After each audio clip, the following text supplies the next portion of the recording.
Before we get started though, guys, if you haven't already, be sure to click that subscribe, that like button as well. Stay up to date on all the latest content that we post. Be sure to subscribe to us on Patreon as well. You can do so by going to patreon.com. Click on the search bar and typing in GSMC Sports Network so you can get access to all of our exclusive content that we post daily. And if you'd like to support our network or our company, you can do so by following the link in the ticker below. It's streamelements.com/GSMCSportsNetwork./tip. Once again, it's streamelements.com/GSMCSportsNetwork./tip. None of this is possible without you guys as fans, and we're just so grateful for all the love and support that you guys show us by tuning into our shows.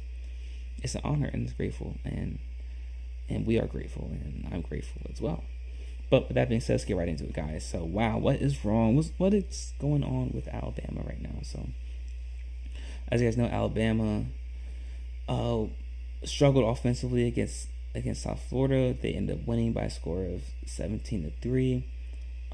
The quarterback situation is what's most prominent in Alabama right now. As you guys know, Tyler Buckner got the start against South Florida. We covered that on our previous show.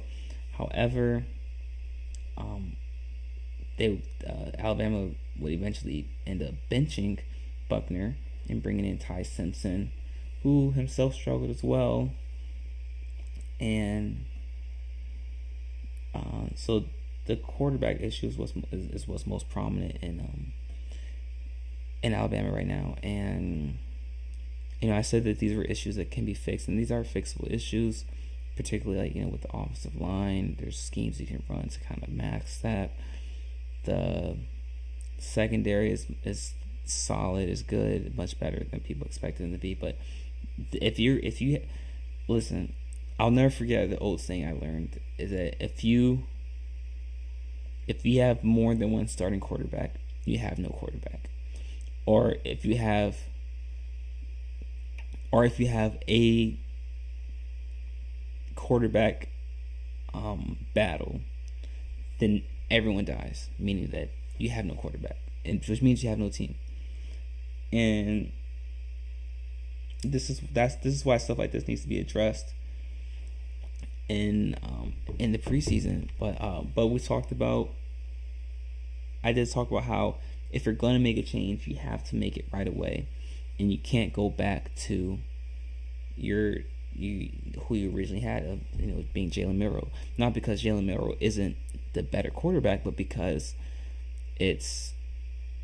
you're losing the locker room in the sense that now players are starting to question your decision making because you're starting to question your decision making yourself.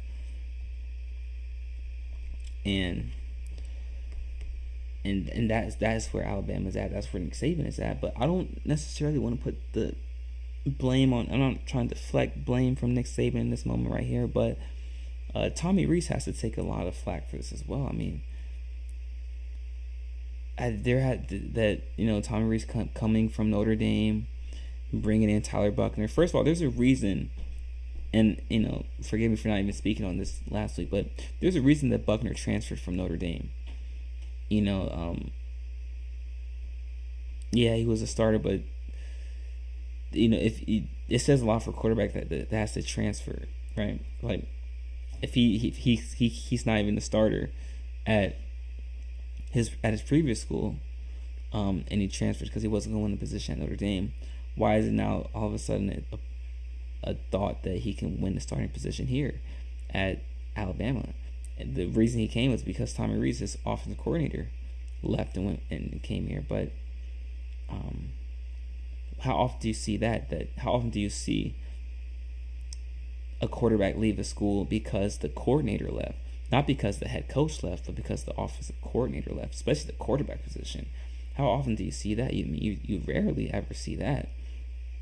And if you're Nick Saban, you've seen enough of Tyler Buckner. He can go somewhere else and play. But also you've seen enough of almost of Tommy Rees. But I know Nick Saban is sold on. He loves Tommy Rees and he loves the potential of Tommy Rees. But sometimes we have to accept people for what they are and not what they can be. We've seen that Tommy Rees has shown the inability to create packages that are that paint his whatever quarterback is in a positive light. And he does a poor job of developing good packages for specific players, and particularly Jalen Milroe and Ty Simpson. And so a lot of I'm not deflecting blame from Nick Saban, but Tommy Rees does have to take quite a bit of flack for this, but this issue has to be fixed right away. And right now it's just, and from what I've been hearing, they didn't like what they saw out of Ty Simpson as well. And right now they're even clamoring possibly for the freshman, the fourth string quarterback who's a freshman to get some reps in. But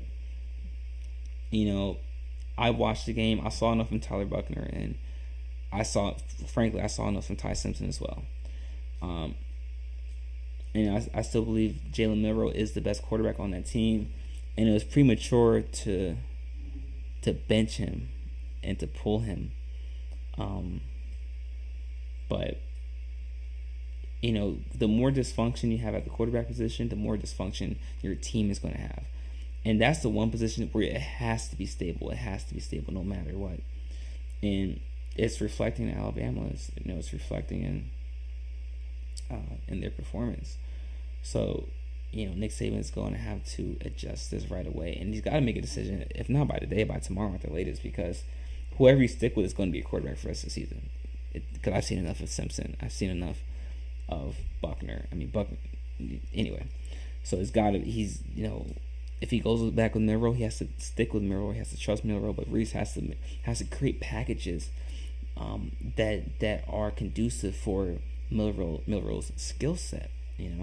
Same way how Lane Kiffin, when Jalen Hurts was a freshman, he completely developed a brand new package and offensive set that was conducive to Jalen Hurts' game, where he had quite developed as the passer he is now. So they had a lot more RPOs and run packages for Hurts, designed quarterback runs. And yeah, the offense didn't look pretty, but it was efficient, it was effective, and they made it to the national championship. And same way with Tommy Rees, he has to make those adjustments. But man, and then people have also discussed about, is it the mindset of the players now in Alabama? And I had one former and professional football player talk to me and say that the guys in Alabama are no longer playing for the pride of Alabama, but more so now for NIL money and the money now. And so that's why it's hard for players or coaches to even connect or get through to players, because players aren't concerned about winning and holding that standard of Alabama football. They're just worried about getting their NIL money. And he says that's the biggest issue in Alabama right now, not the quarterback position. And he says this has been an issue in Alabama since NIL has become a thing. And that's why you see they haven't won a championship since 2020. And it's interesting for him to say that. I believe that is part of the issue. I don't think that's the biggest issue, but him saying that, because he sees it from a different lens. He's played professional football, so he's able to see the nuance of it. So I trust what he says, and that's something to look into, the attitude, the approach to the mental side of football from these players. And that's something to think about or to keep in mind moving forward as we analyze and view these games. But this quarterback issue has to be addressed right away if you're Alabama. But with that being said, guys, we're going to cover another interesting matchup from the SEC, and that's Tennessee and Florida. Is Florida back? Is Florida football officially back? I know we've been kind of ripping on Florida since the season started, but man, they have turned things around from what it looks like. But guys, we're going to cover all that in our next segment, so be sure to stick around. We will be right back.